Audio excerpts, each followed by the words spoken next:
Evening campus, it's Kieran, and the wardrobes are gone. Therefore, it is an end of an era. But what it's not the end of are original tag videos that I come up with in about half hour on my sofa because I get very bored. Therefore, we're going to jump into the Idiom Delirium book tag.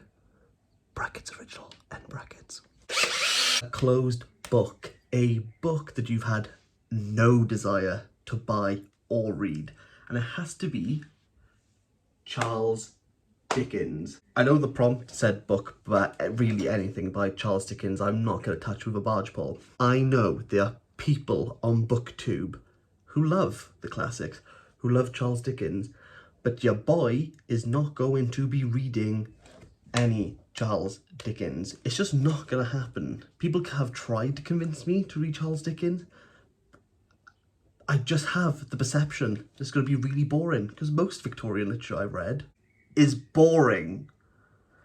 It's just not my cup of tea. I've tried my hardest, I've tried my damnedest.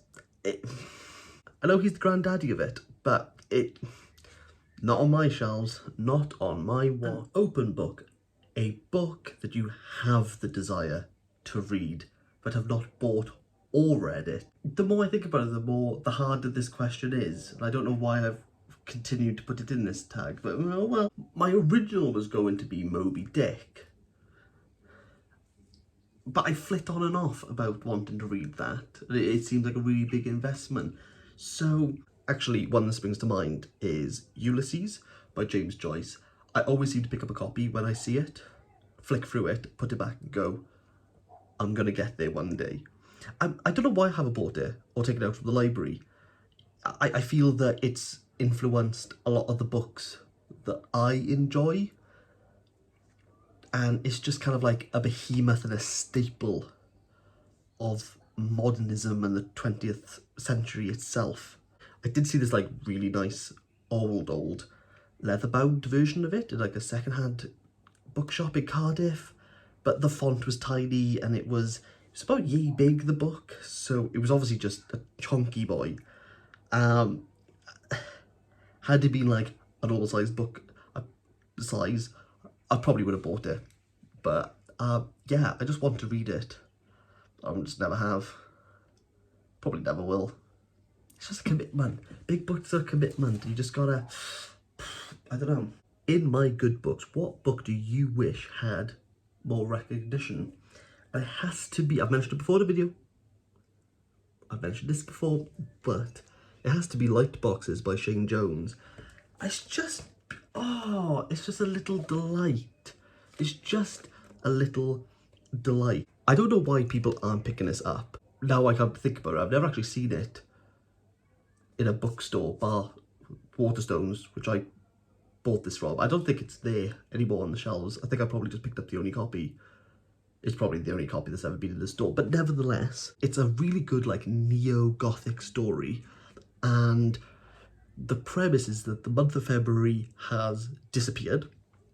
So the villagers need to figure out how to bring February back in order for a never-ending winter to disappear. It's tight, it's small but rich in what it offers, and it's a nice little mystery that's going on. And it always seems to like keep you on your toes. It's just a little page turner with a big adventure. Yeah, I'll sell it to the kids. I like that, Kieran.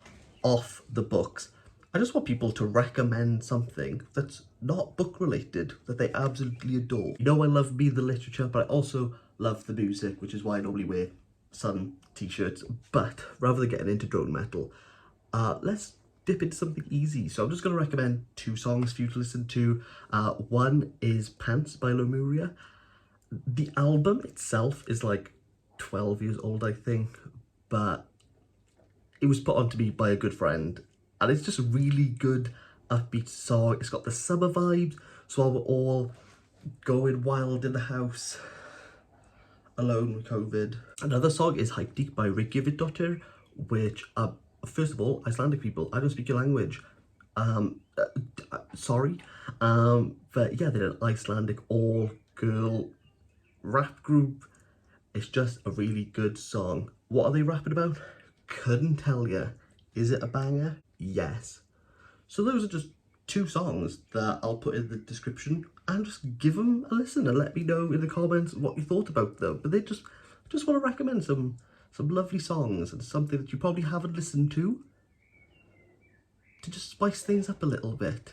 You're welcome, people. Never judge a book by its cover, but this time you can. Rip on a book's cover. Now, I always see this book in stores, and I don't know who gave the A-OK on this. It's Charlie and the Chocolate Factory. But why? Why is this? What is this gonna do? What is this gonna do with Charlie and the Chocolate Factory? Why? I don't understand how a reputable company can put that on the cover of Charlie and the Chocolate Factory. It's not that it's bad art. It's not that it's a bad design. It just doesn't go with the book. This cover has kept me up some nights. No one could have bought this book based on this cover. And if you did buy it based on the cover, then I'm really sorry, because you were probably expecting something. What were you Why? I refuse.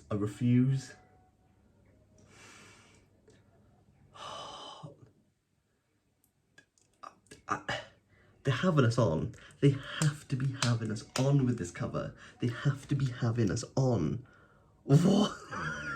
It's so crap. It's so... I could riff on this cover every trick in the book. A book that was a intangible mess.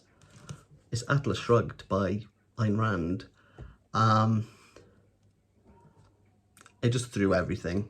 It just threw everything in pages about like political theory, about relationships, lust, sex, rail infrastructure.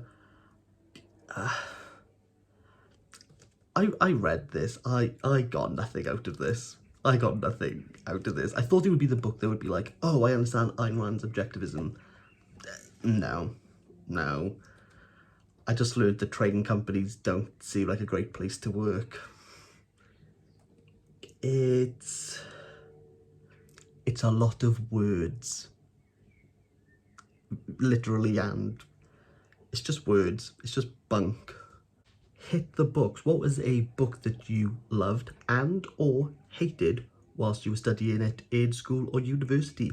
The book that I loved is Written on the Body by Jeanette Winterson. I think this is a really clever look into gender and relationships, and it's done in a way that I've never seen before, and books that try to do it, I always try to compare them, I would say, on this. I just love it. And I did like loads of essays on this in university, and I just think it's a sort of really good book. And the one that I hated was Wuthering Heights, because look, if Catherine, look, Bronte, I know you can think of more names. Let's leave it. Heathcliff's not even that angry. There's better Byronic characters out there. Come on, people. I just realised I didn't actually do the last prompt, but just stopped recording and came back downstairs. But the last prompt is bookworm. Tag someone who reviewed a book that you want to read. Therefore, I am going to tag J.K. Reid, who reviewed on her Instagram Eileen by Otesha Moshfegh. I've not read any, but yeah, it seems really moody, depressing, and that's the type of literature that I think I want to read. I'm going to tag Jessica from Jessica's Ruminations, because she recently did a haul and spoke about Evie Wiles, The Bass Rock, and All the Birds Singing. And I have a copy of All the Birds Singing, and really want to get in on that completely. There's also Sean the Book Maniac. Ooh, it's Sean the Book Maniac, who always talks about Barbara Pym, and the Barbara Pym's cookbook just interests me completely. I have the Alice B. Tolkien's cookbook. We might as well get another literary cookbook in my life. Furthermore, let's tag Pastory, because I realised Bert from Pastory used to work in the Waterstones that I go to most weeks, and he recommended me Benny Books IRL. Therefore, it's an easy pass. Let's tag him and anyone else who's watching this. If you want to do this tag, you go for it. We got plenty of time. It's a pandemic. You might as well make a video. Bye.